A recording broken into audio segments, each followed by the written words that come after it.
I want to talk today about learning to lean your heart into God. Learning to lean your heart into God is a sensitive skill that I think is well worth developing. It's like one of the intimate strings on the prayer bow and requires that we quieten our soul in God's presence. Now, the Hebrew word most commonly translated as wait, as in waiting upon the Lord, is kavah, which it also means to tie together by twisting or to entwine or wrap tightly. Like a plant leans toward the sun, our heart leans toward the presence of God.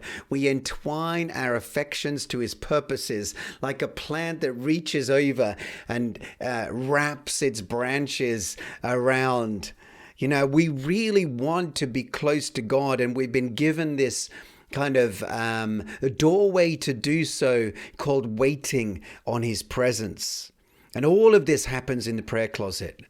Hours of unseen intimacy, relinquishing our attachment to the world, letting go of those things that have previously had a bid on our soul, and taking a hold of him and finding our delight in his love, in his goodness, in his faithfulness.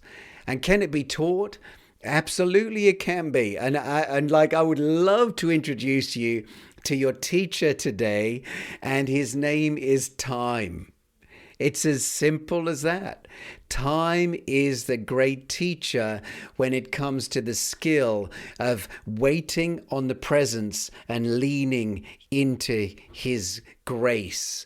Only time really allows the sediment of the world to sink to the bottom of the jar so our vision can become clear. So often we're running around and it's like a jar of clear water with a bunch of stuff in it, and it's because we're shaking it around all the time, you can't see through it. It's unclear. But when we stop, when we close the door on all of that noise and all of that activity, it actually takes time for the sediment to slowly sink to the bottom so the water becomes clear again. All of the fears and the folly flush away, the longer we wait. And the tighter we wrap ourselves around our Father's words, the looser the grip the world will have on us. I'm going to read from the book of Isaiah here. And these are just such beautiful verses that speak to this waiting on God and leaning into God activity that we've been given the privilege to explore and to discover. Isaiah 40 verse 28 to 31 in the Amplified Bible says, "Have you not known? Have you not heard? The everlasting God, the Lord, the creator of the ends of the earth, does not faint or grow weary. There's no searching of his understanding. He gives power to the faint and the weary, and to him who has no might, he increases strength, causing it to multiply and making it abound. Even youths faint and are weary, and young men fall feebly and stumble and fall exhausted. But those who wait for the Lord, who expect, look for and hope in him, will change and renew their strength and power. They shall lift their wings and mount up close to God as eagles mount up to the sun. They shall run and not be weary. They shall walk and not faint or become tired." Isaiah 55 verse 1, "Wait and listen. Wait and listen, everyone who is thirsty. Come to the waters, and he who has no money, come buy and eat. Come, buy priceless spiritual wine and milk without money and without price, simply for the self-surrender that accepts the blessing."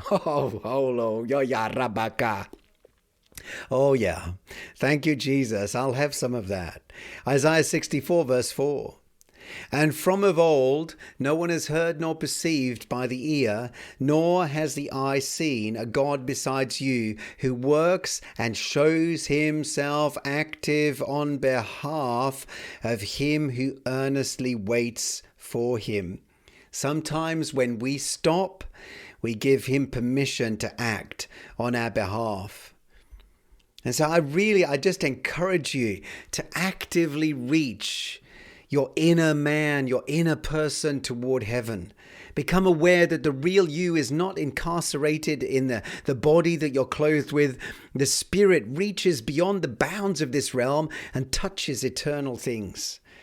You know, the most striking emotion I think we can liken it to is the same one that Isaiah spoke of when he said, "Wait and listen, everyone who is thirsty."